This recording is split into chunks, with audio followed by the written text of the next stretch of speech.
Welcome back, students who are taking math for business and finance and math applications. We're working on the chapter 6 drill problems, and in the last video I believe we finished off on number 19. Okay, so now we're going to start on drill problem 6-21. Okay, let me get my pen here. All right, it says convert the following percents to fractions and reduce to the lowest terms. So I have 6.75%. Okay, because I have a decimal and a fraction of a percent after that, um, we're trying to convert from percents to fractions, so I need to convert that portion, okay, into a fraction. So we know that if we know that a whole number is 1 or 100%, right? Could be any amount, but generally when we're talking about a decimal place, we're talking about one whole number and then a percent after that. So in this case here, we have 75%, and we all kind of know that that's 3/4. But the way you get that is you take 75 and you divide by 100, and when you do the math, we can, 25 goes into 75 3 times, and 25 goes into 100 4 times. So we know our fraction is 3/4. Okay, let me erase all of that.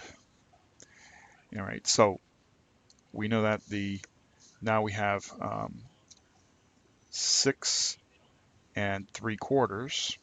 Okay, and that is a percentage still. All right, now to get the fraction here, we're going to take 4 times 6 is 24, plus 3, so we're going to have 27/4. So this mixed fraction converts into an improper fraction of 27/4 of a percent, and then to convert that into the correct fraction, we multiply by 1 over 100, and we end up with 27 over 400 as our final fraction. And we've eliminated the percentage by multiplying by 1 over 100. Okay? All right, next problem, 6-23. Okay, now this says solve for the portion, round to the nearest hundredth as needed. Okay, now I realized that I had told you that I don't really use the portion, rate, and base formula, but in these cases here, you kind of like need to know it. So my portion is equal to my rate times the base. For me, it's just a base. It's just trying to use a little bit of common sense. It says solve for the portion. Well, if 7% of 150, um, if I'm looking at it, right, and again, I'd like to draw um, images in order to be able to understand something. This whole thing is 150, and I want to know this little portion, which is my 7%, right? The rest of this is 93%, okay? Now I just filled in that information. Obviously, 7 from 100 is 93%. But I just want to know what this little portion is, and that's why they're asking for the portion here. So to get that, I have to take the 150 and multiply it by the 7%.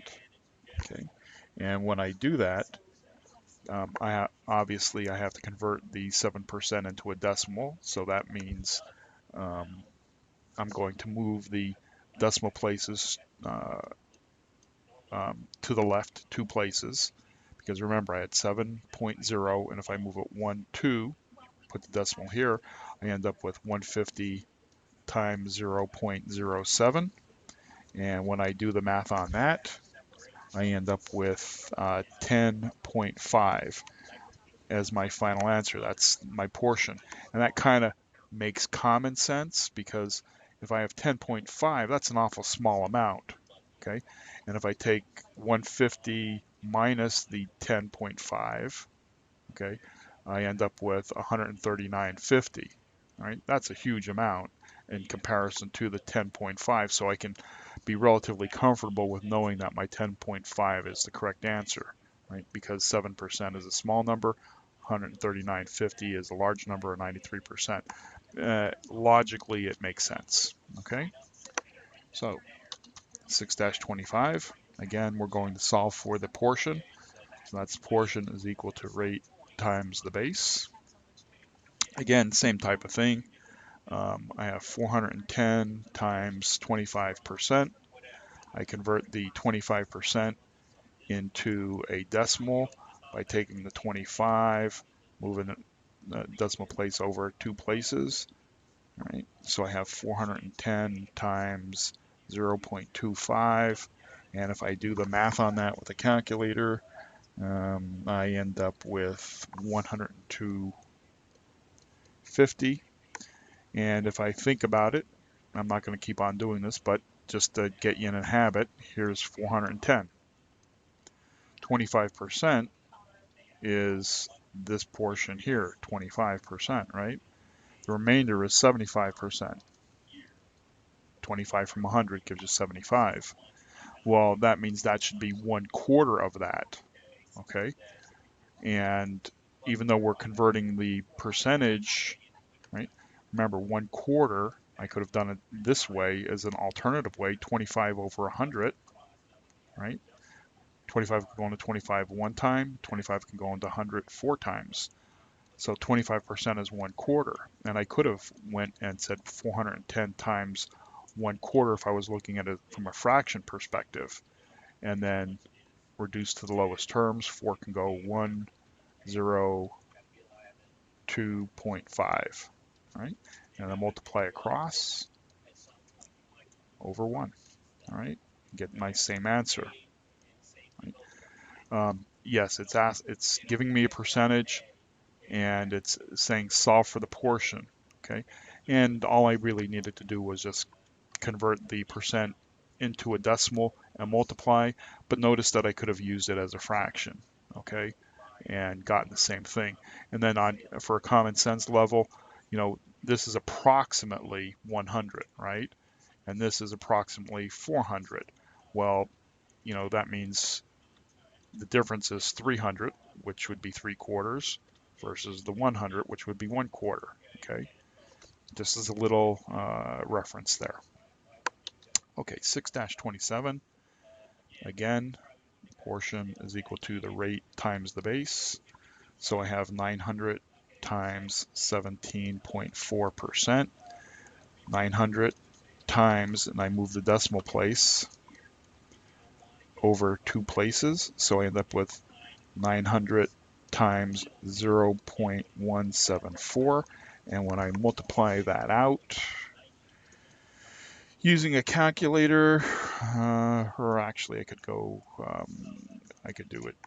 It ends up being, let's see here, 0.174 times 900, 0, 36, 3, 66, 6, that's 6, 15, right?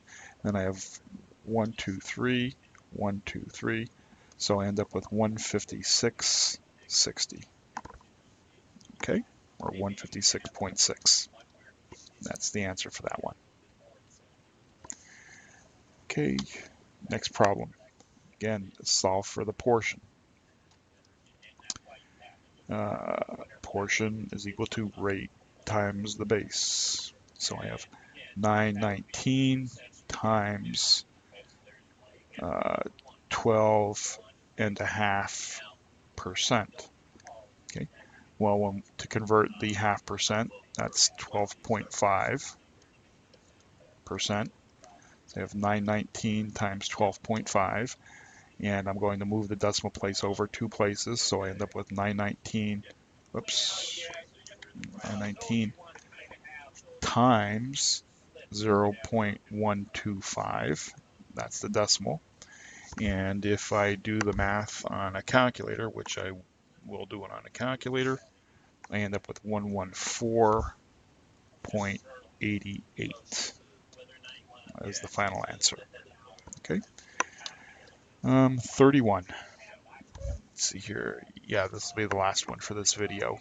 And then because the next problem changes and we're not asking for the portion anymore. Okay, so 18% of 90. Again, 90 times 18%. Here's the decimal, so to convert it into to convert the percentage into a decimal, I move it 2 places to the left. I end up with 90 times 0.18. And if I do the math, 0.18 times 90, 0.72, 762, of 2 places. That gives me 16.2 as my final answer. Okay, all right, so I'm going to stop here with 31 and move on to question 33 in the next video, which asks about solving for the base.